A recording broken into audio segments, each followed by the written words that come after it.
Hey everyone, thank you for tuning in. So today I'm going to be making large bows. So we used to make these all the time and we just simply called them pew bows because often weddings would line the sides of the pews with these bows. So as the bride walks down or whoever the wedding party walks down, it had kind of a beautiful little glow to it. It also kind of signified where the closest family was sitting. So it'd be like pew bows on like the first three sets of pews or something like that. But you can also use these for wreaths, Christmas time, they're great to do, packages, or just any type of party or decoration. So to start, I have my thumb and my pointer finger, and those are going to be my pinchers. And I am using a single faced satin ribbon. So it's a little bit thicker, it's got a little bit more of a generic feel to it, but it's going to stand up for you. And basically, I'm going to do a loop around my thumb, and that is the center of the bow. And from there on out, I'm going to just make my loops. And then when I grab them with my pointer finger, I'm going to squeeze them really tight and give it a twist because it is a single faced satin ribbon.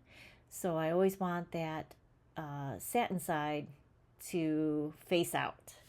Plus, by giving it a twist, it's going to make that center and that pucker that makes bows kind of fun and gives it that real good bow feel to it, I guess.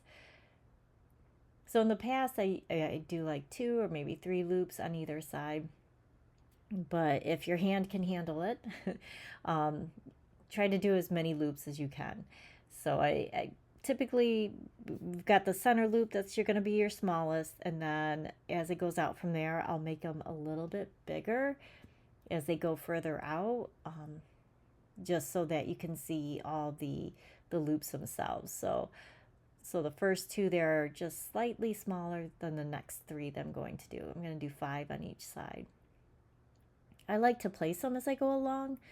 That way I know where my loops are going to be, and also it kind of helps for them to keep their place, so I don't have to rearrange it so much when it's all done. And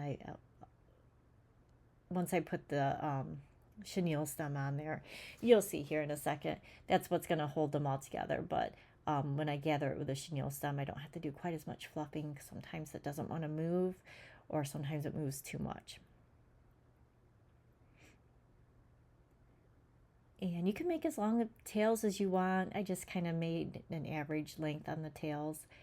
So the chenille stem is going to go right through that middle loop, right where my thumb's at. And then I just kind of weave it through my hand, and that way I can grab it in the back.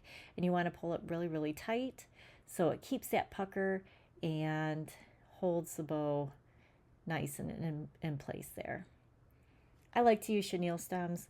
I feel like they grip a little tighter. I don't know if it's because I can actually grip them a little tighter with the felt on it. But you can use any wire that you want. I do recommend the chenille stem. And those stems, or the chenille stems, come in or pipe cleaners. They come in different colors, obviously. So you could do a white for the white bows. That way it doesn't stand out quite so much if you wanted to. And then just little fancy ends on the tails there, and then you can just kind of give it a little bit of fluffing. I'll do it one more time. I'm just going to put some music over so you don't have to listen to me jab on. But again, this is the same type of ribbon where it's a single face satin ribbon.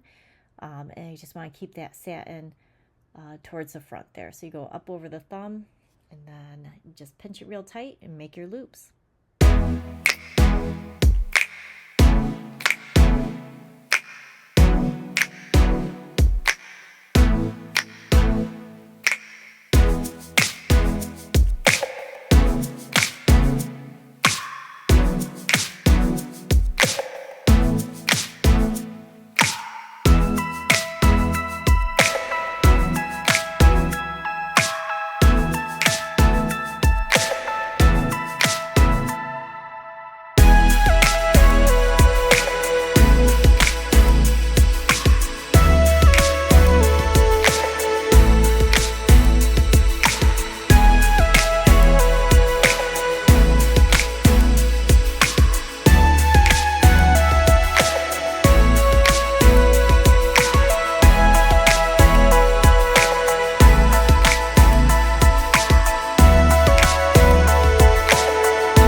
you go. You got two perfect bows that you can make and take anywhere for any special occasion. Thank you so much for watching.